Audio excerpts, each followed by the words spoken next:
Dear friends, this is Abdul Basit and you're watching Kaleidoscope. Today I would like to discuss with you a resolution that has been adopted by the European Parliament on Afghanistan on the 16th of September. And this is quite an interesting and a long resolution, 57 paragraphs, and contains some very interesting points. But one paragraph which is exclusively on Pakistan is somewhat, appears to me incomprehensible.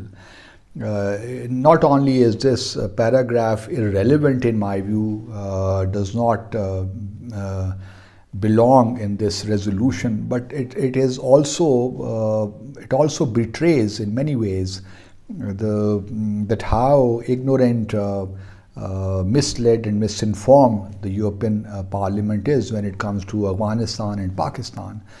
Let me first read this paragraph to you, and then we can discuss a few other points which are contained in the resolution.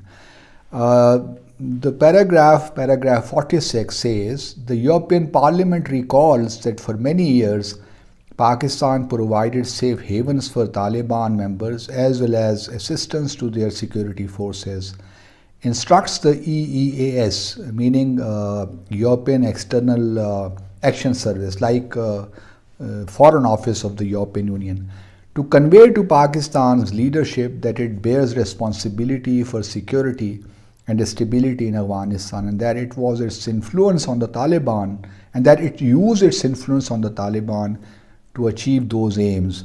And to consider if there is reason to immediately review Pakistan's eligibility for GSP plus status and the benefits that come with it in the light of the current events.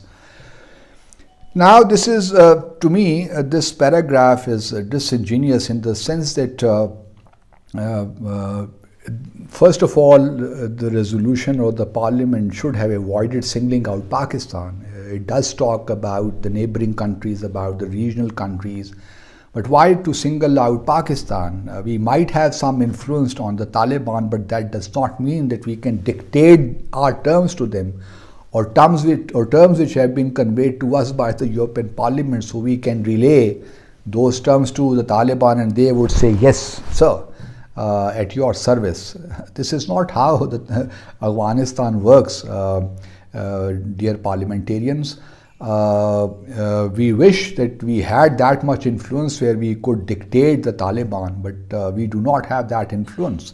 And it should also be remembered that Taliban will take a few years to transform themselves from an ideological and resistance movement to a political party. And then there is also a disconnect between the Taliban foot soldiers and the Taliban leadership. So it's not that easy.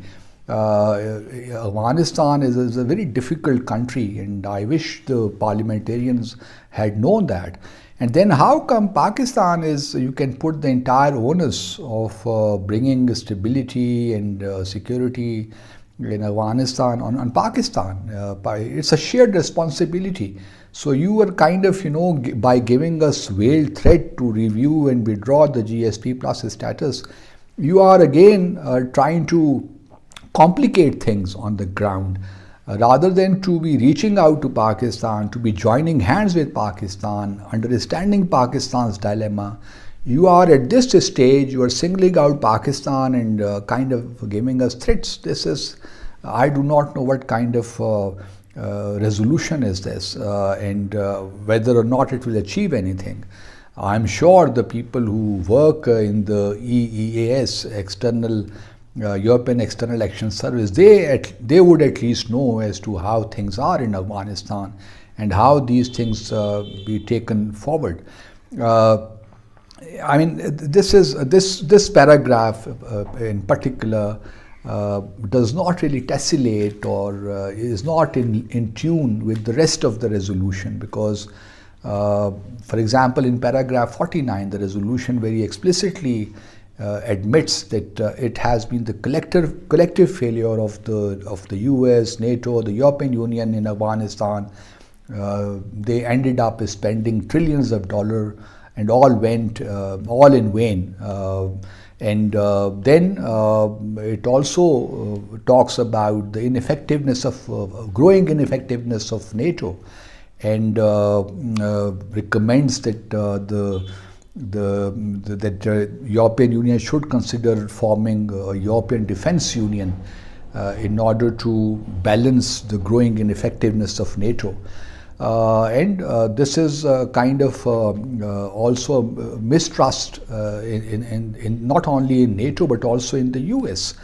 Then very interestingly, this resolution in paragraph 26 also asks the Taliban and the government of the Islamic Republic, not the government of the Islamic Emirate Afghanistan, which means that there is still somewhere, a possibility is lurking somewhere where we may see in the months ahead that an interim government is announced, interim government of Afghanistan is announced somewhere under former First Vice President Amrullah Saleh. I do not know, but this is what it is all about in order to put more pressure on the Taliban. So this is overall resolution then talks about the humanitarian aspects and providing assistance to the neighboring countries to deal with the asylum seekers and so on and so forth. But overall, while this resolution is on the mark, I think this paragraph on Pakistan should have been avoided in my view. And then not only putting the entire onus on Pakistan, but also giving veiled threats to Pakistan about the GSP plus, I think is totally uncalled for. If you want to review and withdraw the GSP plus facility, please go ahead and do it once and for all, so that we can look for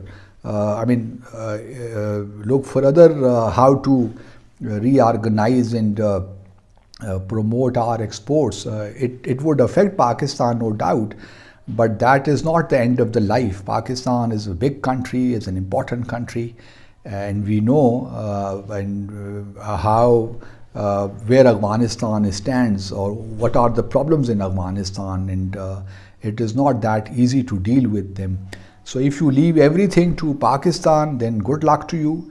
But if you genuinely believe that Afghanistan needs peace and the Taliban government needs to be encouraged to be brought on board in the sense that it takes care of the interests of the international community, that the Afghanistan territory is not used for terrorism anywhere in the world, and then you need to strengthen the hands of the Taliban rather than isolating Pakistan or isolating Afghanistan.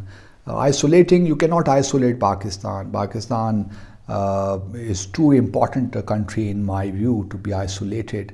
And if you come up with such suggestions as you did in this resolution, this would boomerang and would have no positive impact. So in my view, the European Parliament should have avoided this particular paragraph in its otherwise overall good resolution, and should have avoided singling out Pakistan, and then should have focus more on shared responsibility rather than putting the entire onus on Pakistan. Thank you very much.